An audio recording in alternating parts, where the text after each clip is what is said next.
बिस्मिल्लाहिर्रहमानिर्रहीम, अस्सलाम वालेकुम। आप देख रहे हैं प्रोग्राम बाखबर सुबह। मैं हूं आपके साथ अनीका निसार। एक बार फिर आपकी सुबह को बाखबर बनाने के लिए आपके सामने हाजिर हैं। और नाजरीन, कश्मीर पे जितने भी मजालिम ढाए उसके हवाले से पार्लियामेंट में मुश्तरका इजलास में एक मुजम्मती करारदाद सामने आ गई और मुजम्मती करारदाद सरताज अजीज साहब ने पेश की, जिसको मुतफिका तौर पर मंजूर भी कर लिया गया उन कश्मीरियों से जो कि आज भी भारतीय मजालिम सह रहे हैं। उनसे इजहारी यकजहती भी किया गया और भारत के रवैये के हवाले से अफसोस का इजहार भी किया गया। याद रहे कि 12,000 कश्मीरी अब तक इंजर हो चुके हैं, 110 कश्मीरी शहीद हो चुके हैं, 700 कश्मीरियों की आंखों को जख्म आए हैं और तकरीबन जो है 150 यानी 150 के करीब कश्मीरी अपनी बीनाई खो चुके हैं। ये कम अमाउंट नहीं नाजरीन, इसके अंदर बच्चे, खवातीन, मर्द हजरात, जवान सभी मौजूद हैं, बूढ़े मौजूद हैं। लेकिन भारतीय फौजों को कोई फर्क नहीं पड़ता, भारतीय फोर्सेस को इसका कोई ख्याल नहीं कि इंसानियत क्या है। इस हवाले से बात करेंगे पार्लियामेंट में और क्या बात हुई, इस हवाले से भी बात करेंगे कि मुश्तरका मुजम्मती करारदाद क्या है, इस बारे में बात करेंगे। लेकिन उससे पहले मैं अपने पैनल का तारुफ करवाऊंगी। मेरे साथ लाहौर स्टूडियोज में मौजूद हैं डॉक्टर हसन अस्करी साहब, सीनियर एनालिस्ट हैं। फोन लाइन पर हमारे साथ मौजूद हैं ब्रिगेडियर रिटायर्ड सैयद गजनफर अली साहब, सीनियर एनालिस्ट हैं। दोनों का बहुत शुक्रिया। डॉक्टर साहब, आपसे स्टार्ट करूंगी। मुजम्मती करारदाद तो दे दी, ठीक है, पहले दिन जॉइंट पार्लियामेंट्री सेशंस के अंदर बड़ी कुछ चपकलिश भी चलती रही, कुछ आपस में तनाव भी चलता रहा, आर्ग्यूमेंट भी चलता रहा। सेकंड डे हम लोगों ने कुछ पीस देखा, लेकिन एपीसी में भी तो यही बात की गई थी। मैं 2 दिन से यही बात कर रही हूँ कि एपीसी में भी वही बात की गई, फिर पार्लियामेंट में भी वही बात की गई। डिफरेंस क्या है? बिल्कुल आपने दुरुस्त फरमाया कि जो रेजोल्यूशन कल एडॉप्ट किया है जॉइंट सेशन में, उस में वही बातें मोर और लेस रेज की गई हैं, उनकी निशानदही की गई है। जो ऑल पार्टीज़ कॉन्फ्रेंस में बात की गई, उसी किस्म की बातें हमने देखा कि जब नेशनल सिक्योरिटी काउंसिल की मीटिंग हुई है उसमें भी ये बातें जो हैं वो रेज़ की गई हैं। बुनियादी तौर पर जो है पाकिस्तान ने अपने नुक्ता नज़र को वाज़े तौर पर मुख्तलिफ कौमी प्लेटफॉर्म्स पे जो है वो पेश करने की कोशिश की है कि जुल्म और जबर जो है वो बंद किया जाए, ज़्यादती ख़त्म की जाए और उसके अलावा अक़वाम मुत्तहिदा की करारदादों के मुताबिक जो है ये फ़ैसले जो है होने चाहिए। इसमें ये भी कहा गया है कि पानी को अगर हथियार के तौर पे इस्तेमाल किया गया तो ये बहुत ही अफसोसनाक और काबिल मज़म्मत जो है वो कारकर्दगी भारत की होगी।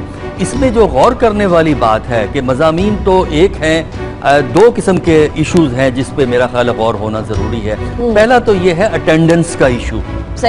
जब कल जब सरताज अजीज साहब ने रेजोल्यूशन पेश किया तो अगरचे कैमरा उनके ऊपर था, ज़रा कैमरा साइड पे होता था तो पता लगता था कि हॉल खाली पड़ा है।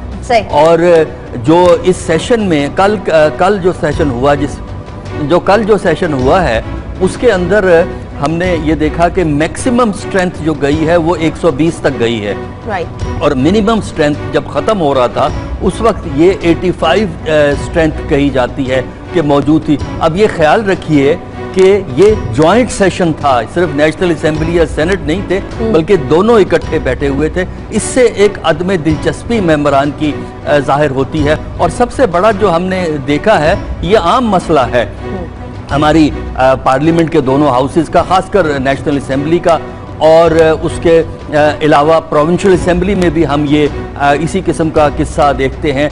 चूँकि प्राइम मिनिस्टर नहीं आते, बहुत कम आते हैं, बहुत ज़रूरी हो तब आते हैं, उनके पॉइंट ऑफ व्यू से ज़रूरी हो, और मिनिस्टर्स भी नहीं होते, उसकी वजह से मेंबरान गायब रहते हैं। अगर प्राइम मिनिस्टर साहब कोई टाइम निकाल कर पार्लियामेंट को टाइम दे दें तो मेरा ख्याल है उससे पार्लियामेंट की अहमियत बढ़ती है। एक तरफ तो आपकी आर्गूमेंट है कि जनाब पार्लियामेंट मरकज़ है इख्तियारात का, पार्लियामेंट रिप्रेजेंट करती है सॉवरेनिटी ऑफ स्टेट, जो कॉन्स्टिट्यूशन में दर्ज है वो रिफ्लेक्ट होती है पार्लियामेंट के थ्रू। लेकिन वजीर आजम साहब कितनी दफ़ा जब से 3 साल में आए हैं, और जब वजीर आजम नहीं आते वुज़रा नहीं आते, जब वुज़रा नहीं आएंगे तो काम करवाने वाले भी नहीं आएंगे। तो यानी आपने खुद ही पार्लियामेंट को इतना नॉन सीरियस, इतना हल्का ले लिया कि बाकी लोग ऑटोमेटिकली लेंगे। तो जब आप इंपॉर्टेंस देना चाहे पार्लियामेंट को, तो फिर उसके बाद बाकी किस तरीके से देंगे? जिस तरीके से पीटीआई ने भी एहतजाज करके पीटीआई ने भी बोला कि हम लोगों ने नहीं जाना जॉइंट पार्लियामेंट्री सेशन में,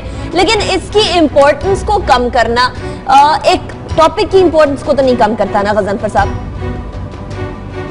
डॉक्टर साहब आप बताइएगा, क्या इस चीज को, क्या पार्लियामेंट्री सेशन की इंपॉर्टेंस को कम करने से टॉपिक की इंपॉर्टेंस कम हो जाएगी? देखिए, इशू तो अहम है, इशू हमारे लिए बुनियादी हैसियत रखता है, कश्मीरियों की जद्दोजहद है, कश्मीरियों के लिए ये मरकज़ी हैसियत रखता है, हमारे लिए एक बुनियादी हैसियत रखता है।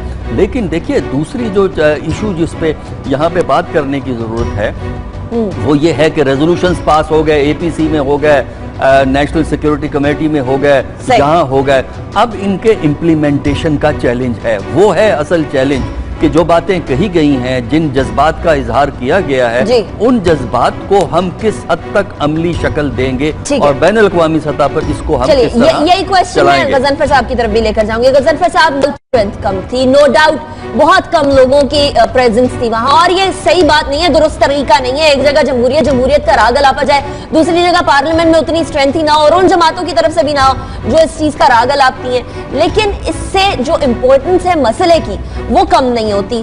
क्यों नहीं मेंबर पार्लियामेंट ये चीज अप्रिशिएट करते कि ये मसला इंपॉर्टेंट है, उनकी प्रेजेंस इंपॉर्टेंट है, उनका मौक़िफ़ इंपॉर्टेंट है?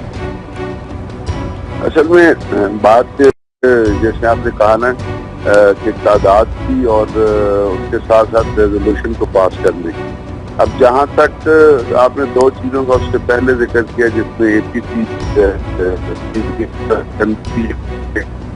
और एमबेसी का इलाज भी हुआ था, उसमें पार्लियामेंट को फर्क ही आ जाता है कि जो पार्लियामेंट के अंदर जो दरखास्त होती है वो रिप्रेजेंटेटिव पार्टी हेड होती है, और इंडस्ट्री जो तादाद होती है जिसमें सिर्फ बल्कि ऑफिसर दुनिया में कहा जाता है कि पार्लियामेंट की जमहूरियत और लोगों की आवाज था, जहाँ पे एक वाइड तादाद में ताल्लुक रखने वाले लोग तो मौजूद होते हैं, तो एक ज्वाइंट प्रेजेंटेशन होती है लोगों की मुख्तलिफ इलाकों से इन दी फॉर्म ऑफ। अब उसके ठीक है, मुझे गजनफर साहब आपकी आवाज सही से नहीं आ रही, कोशिश करते हैं आपको दोबारा लाइन पर लें ताकि की बात सुन सके, क्लियरली मौक़िफ़ सुन सके।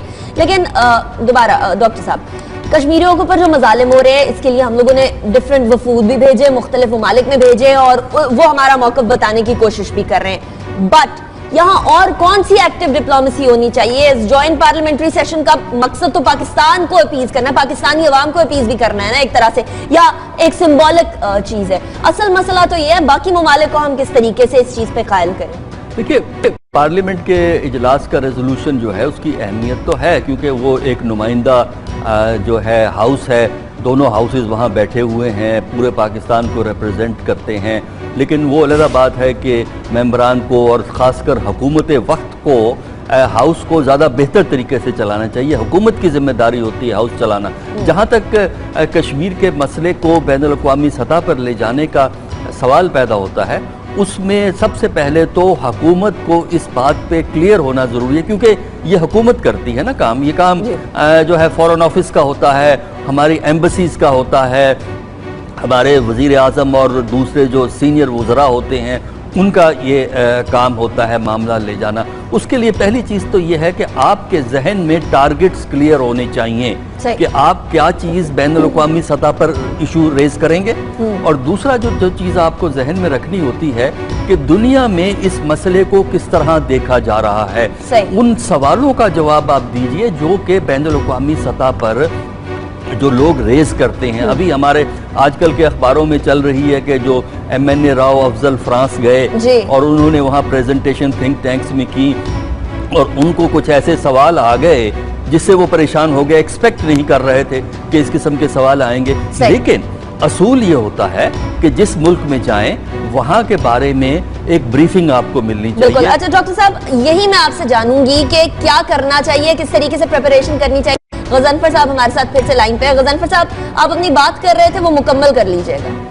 या तो वो उसमें फर्क सिर्फ जो है, जैसे आप नेटो सप्लाईज के हवाले से जब बंद की गई थी तो वहाँ भी पार्लियामेंट की मुश्तरका आवाज के तौर पर बंद की गई थी, तो उसको दुनिया ने बाय किया था, मेर्केल ने भी उसको बाय किया था कि पाकिस्तान के अवाम एक चीज चाह रहे हैं। अब आपने दूसरी उसका जिक्र किया कि उसको आगे लेके किस तरह चलना है, तो आगे लेके चलने की जरूरत होती है कि आपने अब इसी चीज को, इसी इशू को बेस बना के जो रिप्रेजेंटेटिव है लोगों की ख्वाहिशात का और जो रिलेटेड है जो जुर्मदारी है या कश्मीर का जो इशू है, उसको मुख्तलिफ फोरम पे इंटरनेशनली उठाना है और उसको ये कहना है कि ये पाकिस्तान हुकूमत की नहीं, पाकिस्तान के लोगों की आवाज है। और चूंकि दुनिया में जो है वो ह्यूमन राइट्स रिलेटेड होते हैं लोगों की वेलफेयर से, डेमोक्रेसी रिलेटेड होती है लोगों की वेलफेयर से, तो ये जो चीजें हो रही हैं कश्मीर में, इनको बंद कराया जाए। और जो इंडियन आर्मी जो जुल्म कर रही है, जो तादाद रोजाना उसकी बढ़ती जा रही है, अब भी कुछ एडिशनल कंपनियां जो हैं उन्होंने इंडक्ट की हैं कश्मीर में ये बेस बना के जी, वो जो स्ट्राइक्स का ड्रामा रचा के या बाकी चीजों का ड्रामा रचा के कुछ एडिशनल फोर्स लेके आए हैं जो जिनका ताल्लुक होता है रिजर्व फोर्सेस से होता है। और जो आप देख लिए कि रेशो जो है एक फौजी के अगेंस्ट जो कश्मीरी की 22 के अगेंस्ट एक फौजी की रेशो है, ये एक चीज बनती है, बेसिस बनती है कि जी किसी भी इलाके में जब सिक्योरिटी फोर्सेस की या जुल्म ढाने वाले फोर्सेस की तादाद ज्यादा हो तो उसका ताल्लुक उस मूवमेंट से, उस अपील से, उस जद्दोजहद से जो लोग अपनी आजादी के लिए उठा रहे हैं, उससे कितना गहरा ताल्लुक हो जाता है और उसका नोटिस लेना कितना जरूरी हो जाता है। अब इसमें कौन वो लोग होंगे ये लेके जाएंगे, कौन वो लोग होंगे जो आगे बढ़े, तो मेरी नजर में यहाँ पर बहुत सारे हमारे फॉरेन मिनिस्ट्री के ऐसे लोग मौजूद हैं जो कश्मीर के इशू को समझते हैं। तो आपने जब कॉम्पोजिशन करनी है, आपने जब लोगों को बाहर भेजना है, आपने जब एक कहीं पे कोई प्रेजेंटेशन, उसमें सिर्फ आपने इन्हिसार नहीं करना कि आपके पार्लियामेंटेरियन ही उस चीज को हेड करें, क्योंकि बहुत सारे हम अभी यहाँ पे बाकी शोबाजात के लोग भी हो सकते हैं। अच्छा गजनफर साहब, वो तो सिलेक्ट हो गए ना, अब तो वो सिलेक्शन की बात ही नहीं है। डॉक्टर साहब, अब अगले कदम की तरफ चलते हैं। अब इन लोगों को, यानी कुछ ऐसे लोग हैं जो कि अहला वाकई में जाकर कन्विंस कर सकते हैं, अभी हम थोड़ी देर बाद बात भी करेंगे, लेकिन कई लोग ऐसे हैं जो कि वाकई में कन्विंस नहीं कर पाएंगे या अपना मौकफ नहीं सही से पहुंचा पाएंगे, चाहे लैंग्वेज बैरियर कह लीजिए या क्लैरिटी कह लीजिए, जो मर्जी कह लीजिए। अब इनको कैसे भेजना चाहिए, कैसे ट्रेन करना चाहिए, किन नुकात की बात करनी चाहिए, जो मुल्क है उस हिसाब से किस तरीके से उनको तैयार किया जाए? देखिए, यही तो सबसे बड़ा मसला है कि जिन लोगों को भेजें उनको उन ममालिक के, खासकर जो उनके थिंक टैंक्स होते हैं, खासकर वहाँ की जो यूनिवर्सिटीज़ हैं, इंटेलेक्चुअल्स हैं और जो पार्लियामेंटेरियन हैं वहाँ के, उनकी थिंकिंग का आइडिया होना चाहिए। उसमें तीन चीज़ें मेरा ख्याल है जो बुनियादी तौर पे फॉरेन ऑफिस को इनको ब्रीफिंग देनी चाहिए, खासकर पार्लियामेंटेरियन की बात। हमारे यहाँ ईगो का मसला है, हमारे बहुत से लोग ये अपनी बड़ी बेइज्जती समझते हैं कि उन्हें कोई ब्रीफिंग दी जाए, उनको ये बताए कि आपने ये बात करनी है, आपने ये बात करनी है। वो समझते हैं हमें हर चीज़ का पता है, हर चीज़ का पता किसी को नहीं होता। कुछ ना कुछ कमी हर बंदे में जो है वो होती है, उसको रिकग्नाइज करना चाहिए। और फिर एक और चीज़ है, जो हमारे यहाँ के लोग बाहर जाके फेल होते हैं, खासकर हमारे पार्लियामेंटेरियंस जो फेल होते हैं, हमने ये देखा है, कम से कम मेरा तजर्बा अमेरिका के अंदर पार्लियामेंटेरियन वहाँ आते थे, ये रहा है कि वो अक्सर वही आर्गूमेंट देते हैं जो लाहौर में, कराची में, इस्लामाबाद में या कहीं और पेशावर में बैठ के आप एक हम ख्याल ऑडियंस को देते हैं। इंटरनेशनल लेवल पे आपको नंबर 1 ये आज की स्टेज में सबसे पहले ह्यूमन राइट्स का इशू रेज करें। क्योंकि ह्यूमन राइट्स जो है वो वेस्ट के अंदर बहुत बड़ा इशू है। उसके बाद आप यूएन के जो रेजोल्यूशंस हैं उन पे जाएं और उनको एक्सप्लेन करें कि क्यों उनकी इम्प्लीमेंटेशन जरूरी है, और उनको ये बताएं कि हिंदुस्तान ने कब आके ये फैसला किया था कि अब वो रेजोल्यूशन को फॉलो नहीं करेंगे। वरना एक स्टेज पे हिंदुस्तान रेजोल्यूशन को एक्सेप्ट करता था, लेकिन बाद में बदल गया। क्यों बदला? और उस टाइम पे एक और चैप्टर लागू होता था। उससे पहले आप मुझे शो से पहले बता रहे थे डॉक्टर साहब, वो कौन सा चैप्टर लागू होता था पहले और अब कौन सा होना चाहिए? देखिए, वो एक दूसरी बहस है कि इसको इम्प्लीमेंटेशन के लिए यूएन ने क्या इकदामात करने हैं, लेकिन उन इकदामात के लिए यूएन को कहने के लिए किस चैप्टर के तहत वो ये इकदामात उठाए, इस वक्त हमें ज़रूरत है वहाँ अमेरिका, वेस्टर्न कंट्रीज़ में या इवन अब दूसरे जो तरक्की याफ्ता ममालिक है उनमें कन्विंस करना। और उसके बाद आपको ये भी पता होना चाहिए कि उन ममालिक में पाकिस्तान पे एतराज़ात क्या होते हैं। صحیح۔ یا جب آپ کشمیر کی بات کرتے ہیں تو ہندوستان کا جو پروپیگنڈا ہے اس کی وجہ سے بھی آپ پہ کچھ سوالات آئیں گے، ٹھیک ہے۔ ان سوالات کے لیے آپ کو پہلے سے ذہنی طور پر تیار ہونا ضروری ٹھیک ہے۔ ہے، تو غضنفر پوری صاحب کی طرف تیاری سے باہر جائیں۔ ٹھیک ہے غضنفر صاحب، ظاہر ہے کچھ سیکیورٹی کے معاملات ہوتے ہیں، سینیٹر مکین آئے امریکہ کے، ان کو تمام علاقوں کا دورہ کروایا گیا تو پھر ان کو معلوم ہوا کہ پاکستان نے کتنی کامیابی حاصل کی اور پاکستان کتنی قربانیاں دے رہا ہے۔ کیا اس طرح کی ایکٹیو مہم جو بھی کرنی چاہیے کہ لوگوں کو، فارنرز کو، ڈگنیٹریز کو بلایا جائے، ان کو دورہ کروایا جائے، پاکستان کے ڈیموگرافک سے آگاہ کیا جائے اور پھر بتایا جائے کہ ہم نے کیا کیا اچیو کیا؟ دو چیزیں ہیں انیکا، اصل میں جہاں تک تو کشمیر کا تعلق ہے تو نیچرلی اگر آپ کسی ڈیلیگیٹس کو یہاں پہ بلائیں گے تو آپ ان کو بریفنگز دیں گے اور آپ ان کو آن دا اسپاٹ، لیکن یہ ہو سکتا ہے کہ ان چیزوں کو ان لوگوں سے ملا دیں جو بچے یا جو بوڑھے یا جو جوان جو ہے وہ ایک جو ٹھیک ہے۔ بہت انسانیت